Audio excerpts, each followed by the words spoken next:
Dans cette vidéo, je vous propose de mettre en page le travail que l'on a fait pour présenter un petit peu par une vue en plan, une vue 3D et réaliser des nomenclatures. Voilà. Donc nous en sommes où nous avons réalisé l'ensemble des murs du projet, l'ensemble des dalles.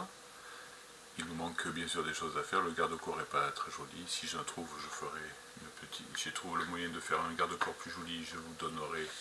Je ferai une petite vidéo spécifique. C'est pas le plus important. Voilà. Donc nous allons faire une mise en page. Donc nous avons fait jusqu'à maintenant un plan du rez-de-chaussée, un plan de fondation, et je vous propose de faire un nouveau plan. Ça sera le plan de l'étage. Donc ici il est sans nom. On peut cliquer une fois puis ça sera le plan de l'étage. Voilà. Donc il apparaît ici, c'est la feuille numéro 3.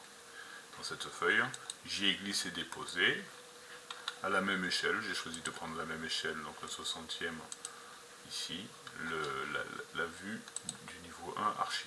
Voilà, qui représente au niveau donc les trémies que nous avons réalisés, les ouvertures. J'ai fait une cotation assez complète.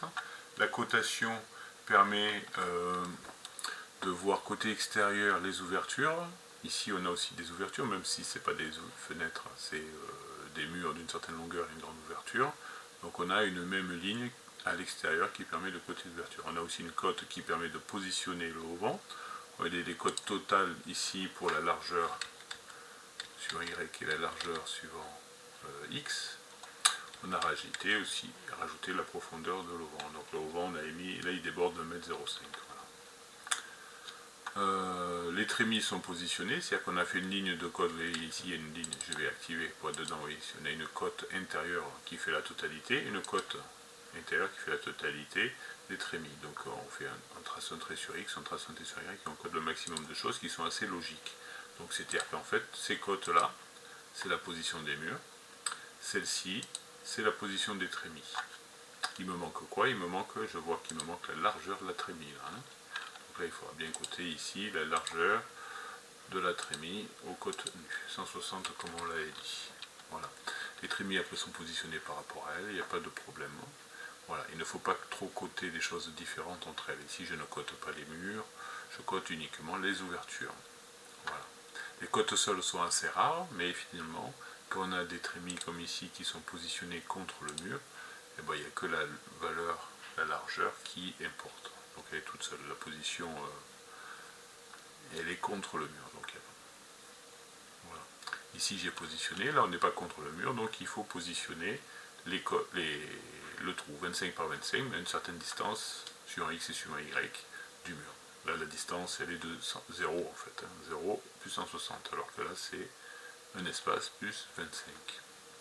Voilà. Ici la cote des ouvertures extérieure mais en terrasse, ben, je peux la positionner ici. Ça permet de dire l'ensemble des éléments. Il faut que l'on puisse voir l'ensemble des épaisseurs des murs, d'accord, l'ensemble des dimensions des fenêtres, sans oublier la hauteur des fenêtres classiques. On retrouve ici la coupe que j'ai déjà réalisée, elle ne me gêne pas, je pourrais la voir sur l'autre feuille, c'est pas gênant. Voilà. Ici, un truc qui me gêne, c'est qu'on a des yeux qui sont très très grands, donc en fait, on a une vue qui est très très grande. Quand je double-clique ici, ça ne change rien. C'est que pour sortir, il faut double-cliquer à l'extérieur. Et là, on va donc cadrer la vue. Il est toujours intéressant de cadrer la vue et de faire la zone cadrée visible. Donc là, je suis dans ma vue, et là, je vais limiter. Donc les yeux sont masqués, ils n'auraient jamais été imprimés, puisqu'ils sont assez loin, mais pour travailler, c'est un peu gênant, moi, je trouve. Voilà, donc ici, là, le cadre il est pas mal. Alors après ce que je peux faire, c'est ce cadre de le rendre visible. Donc elle est cadrée, mais cela reste invisible. Le trait ici, il est parti très très loin, donc il faut que je le rapproche. Voilà. Et j'ajuste la longueur du trait, comme on l'avait vu. Hein. Ici, le titre de vue anarchie, il est très bien pour l'arborescence qui est là. Par contre, au niveau de la feuille, ça reste du charabia. Donc on peut y mettre ici, alors qu'est-ce qu'on a mis? Je prends modèle sur le précédent. D'accord, vue en plan du rez-de-chaussée, là c'est la vue en plan de l'étage tout simplement. Donc je double-clique pas ici, je change pas là, je vais changer dans les propriétés le titre sur la feuille, vue en plan de l'étage. Voilà, j'essaie de ne pas faire de faute d'orthographe, il n'y a pas trop de mots. Ici on va mettre la vue 3D, donc là Cette vue 3D permettra de garantir, quand vous allez me le rendre, que vous avez fait l'essentiel du travail. Voilà, donc je ne vais pas chipoter sur l'ensemble des cotes. Ici, les cotes vues ensemble sont importantes, mais ici, la vue 3D ne rentrera pas. Donc il va falloir que je change l'échelle. Je double-clique et je prends une échelle plus petite. Un 200e, c'est peut-être un peu petit. On peut choisir intermédiaire. On fait une échelle spécifique, 250 par exemple. Alors c'est une fausse échelle. Pourquoi? Puisque une perspective n'a pas d'échelle, vous savez bien. Puisque devant c'est assez gros et puis plus c'est loin, plus c'est réduit. Donc là, il y a peu de. C'est une pseudo-échelle, on va dire, qui permet de faire un zoom plus ou moins grand. Voilà. Voilà la mise en page que l'on peut faire pour cette feuille. Alors on va en profiter pour faire les nomenclatures. D'accord? On va faire la nomenclature. Celle de la fondation, je ne l'ai pas montré en vidéo, donc je vais vous la montrer. Et puis je vais en faire une nouvelle ici pour vous montrer les capacités de Revit, qui est surtout la capacité de faire des calculs de quantité. Dès qu'on va faire du quantitatif, c'est vrai que c'est plutôt intéressant. Donc nous allons faire ici dans ce cas-là une petite nomenclature, nomenclature des sols. Donc je vais faire vue, nomenclature quantité. Et je vais choisir, donc c'est les dalles que j'ai réalisées, je vais faire les sols. Donc ici je vais prendre sol et je fais OK. Donc on ne peut pas faire une nomenclature de mélanger, donc c'est un tableau qui va récapituler une quantité sur les sols.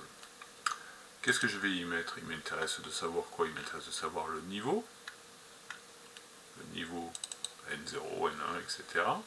Il m'intéresserait de savoir le type que j'ai choisi aussi, on avait fait un type, c'est-à-dire dalle 16, dalle 20, dalle, etc.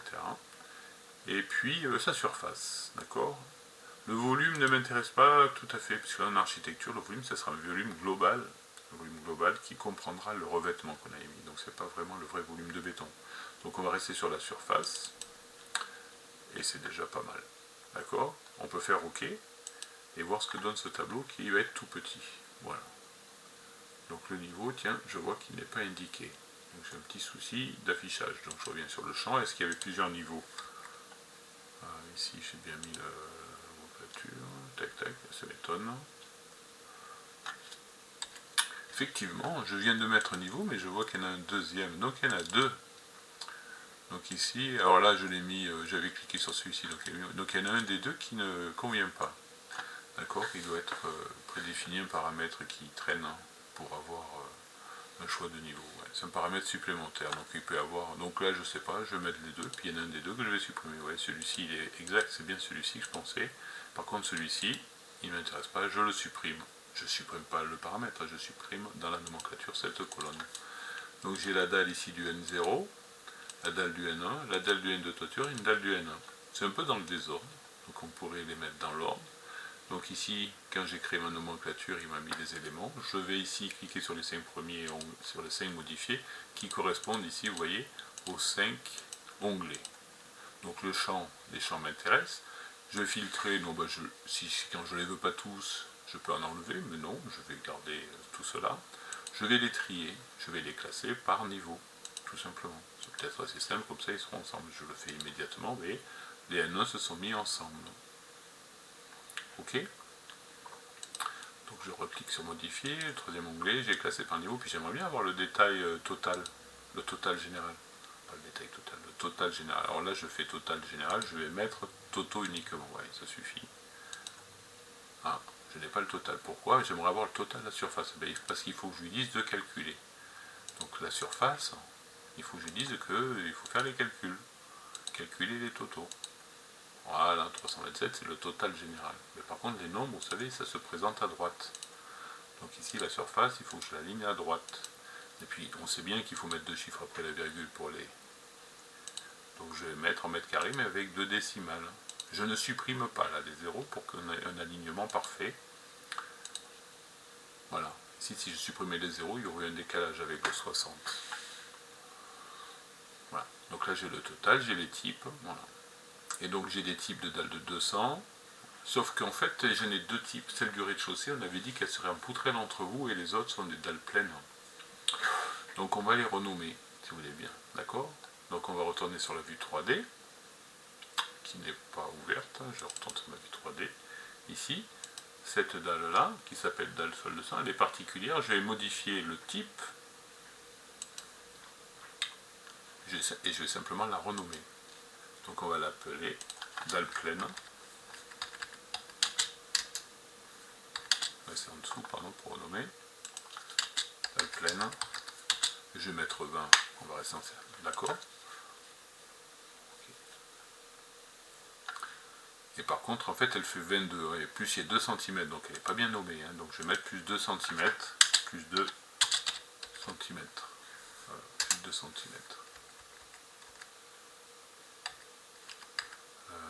Je vais mettre en plus, voilà, la pleine de 20, plus 2 cm. Ok. C'est ok. D'accord, celle-là, elle est bien renommée. Par contre, celle-ci, c'est plus la bonne. Celle-là, c'était... Et donc là, ça va pas. Là, il faut que je modifie le type. Je duplique.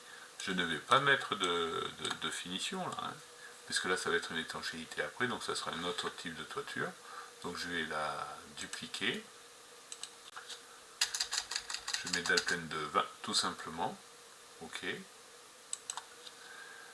Je vais vérifier dans le descriptif si elle faisait bien 20. Oui, effectivement, elle faisait 20. Donc, je la modifie. Celle-ci, je supprime la ligne. Et elle fait que 20. Et elle est brute. D'accord, en sous-face, on aura un enduit mince de peintre. Voilà, dalle pleine de 20. Donc j'ai celle-ci. Celle-ci. Alors est-ce que j'ai pas une erreur là? Du coup ici je m'aperçois que j'ai une erreur. Peut-être. Les murs, non, ils sont arasés soudain, non, il n'y a pas de problème. C'est parce que là je voyais de l'enduit. Ouais, ici qu'il y a une redondance entre les murs et les... On réglera ça après. Voilà. Donc j'ai fait la dalle du... Et puis j'ai la dalle du bas là. Donc il faut que je passe par la fenêtre, je fais tabulation, vous voyez. Je peux sélectionner tabulation. Là j'ai une sélection par face, hein. Je peux sélectionner par face. Et ici, c'est dalle pleine. C'est pas une dalle pleine, je l'ai renommée, mais en fait non. Je modifie, je duplique. Là c'est une dalle poutrelle entre vous.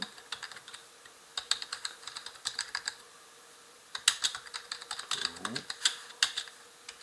16 plus 4. Hein, c'est ce qu'on avait dit. Plus 2 cm aussi de finition. Voilà. Ok. 16, hop, j'ai gardé le 2, modifié le type, je vais le renommer parce qu'il a incrémenté, il a rajouté un 2, donc il rajoute toujours à la fin un petit 2 là. Ça devrait être sympa, mais là c'est souvent en fait un sujet à erreur. Je fais OK. Je retourne voir ma nomenclature que j'ai créée, et tout est mis à jour normalement, vous voyez. Donc on a les dalles, le niveau c'est dalle de toiture, dalle pleine de 20, tac tac, voilà. Il y en a. Alors c'est un peu court ici, mais en fait ce qu'on va faire c'est qu'on va la placer directement dans notre feuille, cette nomenclature. Revit me propose d'enregistrer régulièrement, donc je peux le faire sans problème. Et donc la nomenclature elle est où? Elle est rangée ici, elle est au-dessus des feuilles, en dessous des... Et ici on a une nomenclature de sol. Voilà. Donc si je suis la fiche que je vous ai donnée, à la fin, donc là la mise en forme elle était plutôt bonne, l'apparence, on va réduire, hein. Donc on va mettre du texte en 2 mm, sinon ça risque de ne pas rentrer sur la feuille 2 mm, c'est bien pour un page A3. Je vais faire glisser-déposer de ma nomenclature, oui. Alors est-ce que c'est rentré? Voilà. Alors là on est un peu, c'est pas très joli là. Tac. Donc si je me mets par ici, alors ce qu'il y a c'est que les nomenclatures, on va élargir les colonnes quand on est sur la feuille. Hein. Ça sert à rien trop de le faire avant. Voilà. Et donc là les niveaux, N0, N1, N1. Et on a des surfaces et un total global des surfaces. Donc si j'avais à commander du béton, je pourrais le savoir. Il faut faire attention sur le Z plus 4, ça fait une épaisseur moindre que quand on a 20 cm de béton. D'accord, dalle pleine de 16. Là ici, dalle pleine, j'ai oublié de le renommer. Hein. La dalle de 16, c'est le haut vent. D'accord. Voilà. Alors ce qu'on peut faire aussi, des fois, c'est rajouter un commentaire qui peut être utile. Ici, donc si je veux revenir sur la nomenclature, elle est ouverte ici, hein, mais sinon, quand je l'ai fermée, je peux double-cliquer, je reviens sur la nomenclature, je clique sur les premiers, et la chose que l'on peut faire, c'est rajouter un commentaire. D'accord? Donc ça me rajoute, ça c'est moi qui les avais mis avant. Voilà, je refais, normalement vous avez quelque chose qui est vide. Voilà. Et donc là, dans ce commentaire-là, je vais pouvoir le voir apparaître dans la nomenclature. Je reviens sur ma feuille. Vous voyez le commentaire ici, je vais pouvoir le renseigner. Alors c'est quoi? Eh bien je clique dans la vue 3D, là, je choisis cette dalle, et je vais mettre un petit commentaire qui me permettra de bien l'identifier. Ça c'est le haut vent. Vous voyez? Et il est apparu dans le commentaire. Voilà, on a le niveau, on a la... Voilà, ça reste assez clair, et on sait qu'on a 307 mètres carrés de plancher à couler. Voilà. Je monte un peu, je donne un peu de jour sur la nomenclature, voilà. Et puis la nomenclature qui est faite. Voilà. Je vous propose de regarder maintenant si la feuille 2 n'a pas été chamboulée. Et effectivement, elle a été chamboulée et la feuille, vous voyez, la perspective a progressé. Donc là, vu la situation, ce qu'on va faire, c'est qu'il va falloir agrandir peut-être cette coupe. Voilà. Alors on va descendre. D'accord. Et ici, je vais la descendre, la positionner et la descendre. Voilà. Là, cette vue-là, et on va s'arrêter. Ça, c'est le petit muret, vous savez, qui permet de faire les tours. Donc ici, dans la vue, je vais cadrer la vue. Elle est déjà cadrée, mais je vais faire un cadrage visible. Et là, je vais pouvoir bien me positionner comme je le souhaite. D'accord. Une fois que j'ai fini ici ma terrasse, je peux faire la cotation des côtes de niveau. Ouais, un petit bruit numérique, c'est pas bien grave. Donc là, les codes de niveau que j'avais bien fait ici, on va les reprendre ici. Donc je vais faire annoter code d'élévation. Ici, donc on a le niveau fini. Je me rends compte que je suis en train de faire une bêtise parce que là c'est la terrasse, donc il n'y a pas de niveau fini.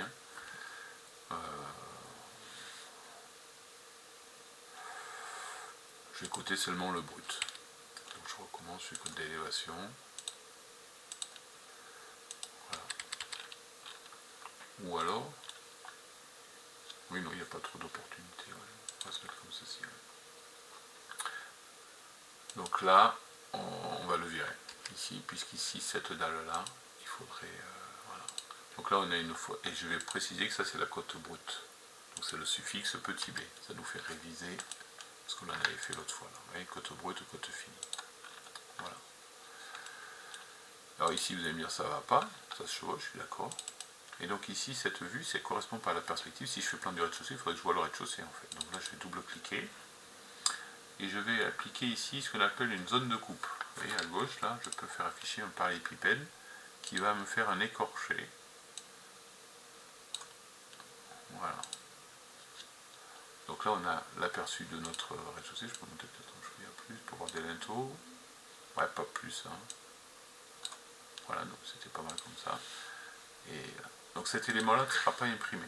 En général, il n'est pas imprimé. Si je fais fichier imprimer, aperçu, vous voyez, il n'est pas imprimé et la mise en page est assez jolie. Le réglage n'est pas bon, là je ne serai pas à la bonne échelle, vous vous rappelez. Ici il faut que je fasse une impression à 100%, et ici je vois que le trait dépasse un peu. Voilà, donc ici je reviens, je sors, je clique là, et j'enlève ce petit, voilà. Donc on a la coupe 1. La coupe 1, c'est quand même pas très pertinent, on ne sait pas trop ce que c'est, surtout que c'est le numéro 2. D'accord, on va changer ce nom là. Hein. Moi je vous propose qu'on l'appelle différemment. Et on va l'appeler coupe 2. Hein. Ouais. Non, comment faire? Non, sinon on va mettre coupe sur mur. Ouais, on va l'appeler coupe sur mur. Donc ici, je vais changer le nom. Hein. Ça sera une coupe sur mur. Mur du rez-de-chaussée. Donc je vais cliquer ici. Donc la coupe 1, je change complètement le nom qui est là. Donc je mets coupe sur mur URDC. Est-ce que ça va tenir là? Ça va pas être trop long? Non, ça tient bien. Je peux monter un peu. Ouais. Et ici. Et puis prolonger mon trait pour qu'il corresponde au texte. Voilà. Par contre, ce trait-là, il va se voir. Si je le cadre, hein, le cadre qui est là, si je veux pas qu'il soit visible, il faut que je le cache. Donc je dis zone cadre visible, je le décoche. Voilà, on aura quelque chose d'assez beau ici, vous voyez. Ouais, je pourrais profiter de continuer à côté la hauteur du muret. Hein. Vous voyez, le muret ici, cette côte, je vais rajouter l'autre. Je rajoute celle-ci.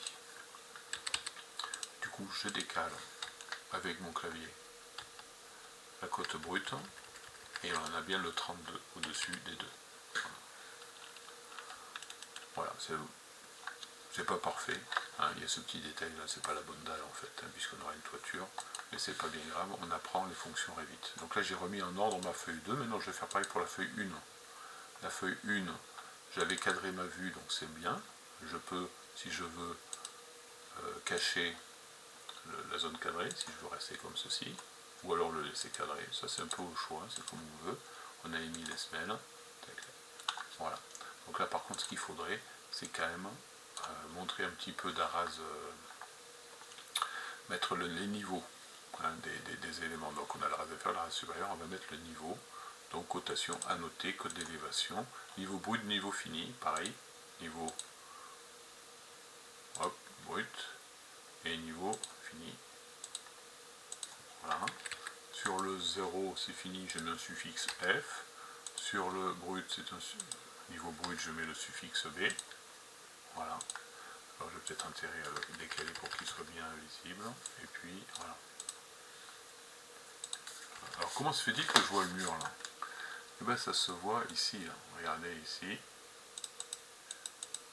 J'avais choisi d'aller voir jusqu'à... Donc je vois le mur qui est à côté là. Ouais. Il m'est utile pour pouvoir coter les arases. Donc ce que je vais faire, c'est qu'on va se décaler. Regardez ici. Si je le mets là, voilà, je ne verrai pas le mur. Par contre, je verrai la semelle et je pourrai toujours avoir les cotations. Ah non, ça a complètement disparu. Mince, je fais une bêtise. Donc là, ouais, bon, il y a le mur qui est maçonné. Bon, pourquoi pas, on va laisser, tant pis. Hein. Je suis pas fan, mais voilà. Donc un épaisseur de trait, c'est ce qui sera imprimé. Hein. D'accord? Voilà, donc là on a les semelles qui sont là, voilà, on a les niveaux, coupe type sur semelle filante, et on a tous les éléments, c'est pas mal. Ici j'avais, je ne sais plus si j'ai dit dans la vidéo, mais ici il y a bien une zone de coupe aussi, hein, que j'ai créée. Donc si je l'enlève, ça annule, ouais. Si je le remets, il repart à 0 et je peux le régler. Si vous ne l'aviez pas mis, c'est le moment de le mettre pour ne voir ici que les semelles, alors il ne faut pas aller trop bas quand même, voilà. Et ici il me manque donc du coup la nomenclature des semelles. D'accord. Je vais reprendre un petit peu et on va la placer ici. Là elle est intéressante, on va pouvoir faire du volume, du coffrage. Pourquoi? Parce que c'est du béton. Donc je vous propose de prendre entre temps la fiche qui correspond à la réalisation des nomenclatures de la semelle. Voilà, donc avec la fiche ça permettra de voir la nomenclature. Donc je vous invite de suivre, de suivre le papier plutôt. Donc là je vais le faire rapidement, hein, donc vue, nomenclature. Donc relevé de matériaux me semble-t-il, ou nomenclature quantité, relevé de matériaux, c'est ce qu'on avait mis. Donc ça concerne les murs. Voilà. Donc ce que nous allions mettre, nous allons mettre la contrainte inférieure. Alors le niveau s'appelle pas... On va mettre commentaire éventuellement, il y a toujours besoin éventuellement de ce commentaire. Le type, la largeur, la longueur, la hauteur non contrainte. Et puis donc des matériaux. Donc quand on fait un relevé de matériaux, il faut toujours des éléments avec matériaux devant. Si on n'en met aucun, il ne veut pas. Donc on va mettre les surfaces, le volume, et j'ai oublié la longueur. Non, voilà, j'ai rien oublié. Par contre, ce qu'on va faire, c'est qu'on va créer un nouveau paramètre calculé qui sera le linéaire. Pourquoi? Ben parce que la longueur, il ne va pas faire le total. Revit est un peu feignant, et donc ça va être tout simplement égal à la longueur. Donc surtout, je ne tape pas le texte, je le saisis dans les trois petits points. D'accord? Et puis après, j'en fais une nouvelle qui sera la surface de coffrage.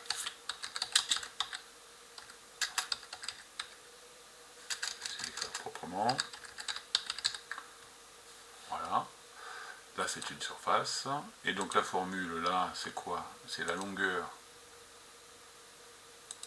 fois la hauteur fois 2. Hein, il y a deux panneaux sur les côtés, donc on fait la longueur fois la hauteur. Voilà, alors c'est la surface stricte. Après, il faut toujours les mettre dans le bon ordre. Je clique pour les mettre dans le bon ordre, donc linéaire. Voilà. Cette surface, il n'est pas forcément utile la surface totale, il vaut mieux avoir la surface de coffrage, c'est bien plus utile.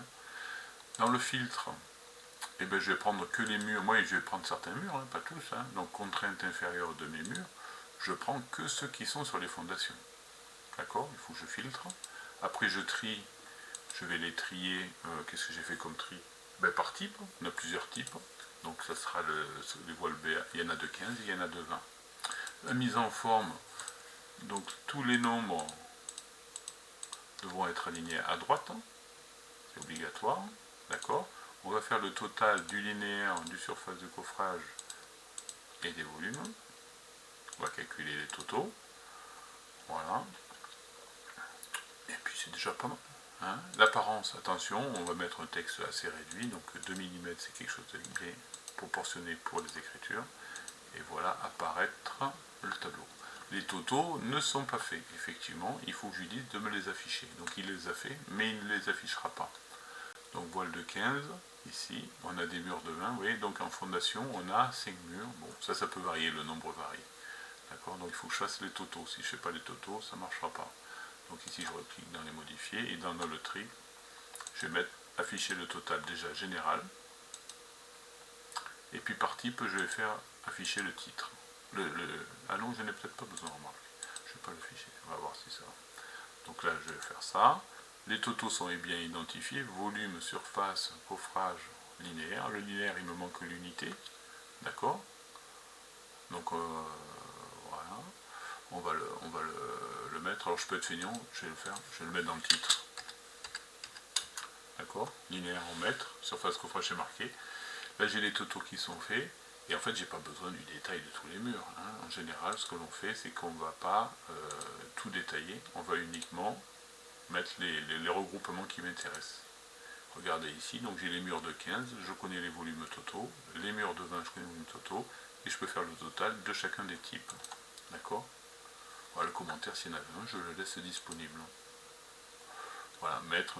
Donc matériau volume, le chef de chantier s'en fout. Hein. Donc là, est-ce que la surface est utile? Je crois que la surface, elle ne s'est pas utile, on va la masquer. Elle serait même ambiguë, on pourrait confondre. D'accord? Donc je masque la colonne. Et ici, le volume, je vais éviter d'être ambigu, c'est le volume de béton. Hein. Voilà, la commande. Surface coffrage, linéaire, hauteur. Bon, mais non contrainte, il ne connaît pas, hein, le maçon. La longueur, finalement, ne m'est pas utile. Hein, parce qu'ici, c'est 11,210, mais moi, ce qui m'intéresse, c'est le linéaire. Donc là, je la masque. Si je la supprime, le linéaire va disparaître aussi, puisqu'il est calculé avec la longueur. Donc je ne fais que la masquer. Largeur, c'est pas la largeur, hein, c'est l'épaisseur. Donc il y a une petite ambiguïté. Alors, il est intéressant de faire ça à la fin, parce que sinon les champs, je ne comprends pas, parce que ici c'est marqué largeur, là c'est marqué épaisseur, je ne vais pas comprendre ce que je fais. Donc à la fin, je peux mettre en forme. Hein. Voilà.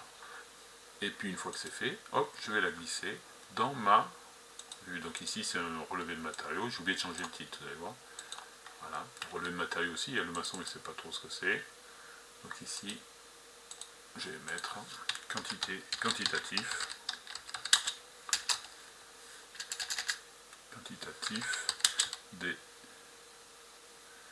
du béton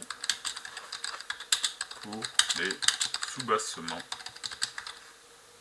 Voilà, les soubassements. Voilà. Donc là sur le plan, il a dû mettre à jour. Quantitatif de béton, je vais mettre plutôt 2, plus joli. Quantitatif de béton pour les soubassements. Voilà. Qui est pas mal. On pourrait rajouter aussi quoi? Eh bien le volume de béton pour les semelles. Hein. Donc là il nous manque les semelles. Donc là on a les infos du coffrage et là il nous faudrait les semelles. D'accord? Donc on va refaire pareil, on va faire une nomenclature. Donc pour la nomenclature de semelles, pareil, nomenclature quantité, nous choisissons de le faire pour des fondations. Nous allons choisir, le commentaire on le met toujours, il y a le type. D'accord, après nous avons la largeur, là je vois que j'ai la longueur, la largeur, l'épaisseur du moins. Ah, je suis dans le garde-corps, je me suis trompé, je recommence, nomenclature Donc je ne trouvais pas les bons éléments. Donc je mets dans fondation, et j'ai cliqué. Ah, encore pareil. En fait, le premier clic me décale. Tac. Donc, fondation. OK. Ouais, le double clic. Donc après, donc je mets le commentaire, le type. Après j'ai la largeur. Largeur, vous voyez. Longueur. Épaisseur. Donc j'ai l'épaisseur E. C'est dans l'alphabétique. Épaisseur de fondation. Voilà. Je vais calculer le volume, il me faut le volume total. Et là, le longueur, je n'ai pas de nécessité de le faire. Donc la longueur, c'est bien, je pourrais faire la somme automatiquement. Le linéaire, largeur, longueur, épaisseur. Alors ça, c'est une caractéristique, je vais mettre dans cet ordre. Hein. Les largeurs de 30 par 20 de haut, par exemple. Je ne sais plus quelles sont les dimensions, la longueur et le volume. Ok. Je vais filtrer, bon non, ça sera toutes les fondations. Le tri, je vais trier, non, je ne vais pas trier. Je ne vais pas détailler chaque occurrence, je n'ai pas besoin de mettre un total puisque je vais faire directement le total des longueurs et des volumes dans les éléments. Tous les nombres sont alignés à droite, toujours pareil. Voilà. L'apparence toujours 2 mm de texte, ça suffira amplement. Voilà, si c'est petit, ça pourra facilement rentrer. Je vais voir si j'oublie quelque chose. Qu'est-ce que ça donne? Voilà, on a un volume, une longueur, une épaisseur. Donc là, c'est l'épaisseur. Bon, ben c'est l'épaisseur. Ok, on peut enlever fondation. Largeur, c'est bien la largeur. Là, ce texte correspond bien. Si j'ai un commentaire à faire, je pourrais mettre un commentaire, le type de béton ou quoi. Je la ferme. Et là, je vais faire un glisser-déposer de la nomenclature des fondations. Et puis, je vais voir après aussi que je peux la caser. Peut-être qu'elle pourra se caser ici. Hein. Voilà, c'est un peu dommage peut-être de ne pas avoir mis les nomenclatures ensemble, mais voilà. Donc si je veux réduire, je peux réduire un peu ici le 2. Peut-être que ça peut passer en dessous. Je me suis trompé là dans l'épaisseur de la U. J'ai mis 2 R. Il faut être vigilant. Voilà, le volume. Voilà. Bon, bah, ça tient pas. Voilà, je peux le mettre ici. Donc nomenclature de fondation, c'est pas aussi un titre excellent. Je vais le changer. Donc quantitatif des fondations. Quantitatif des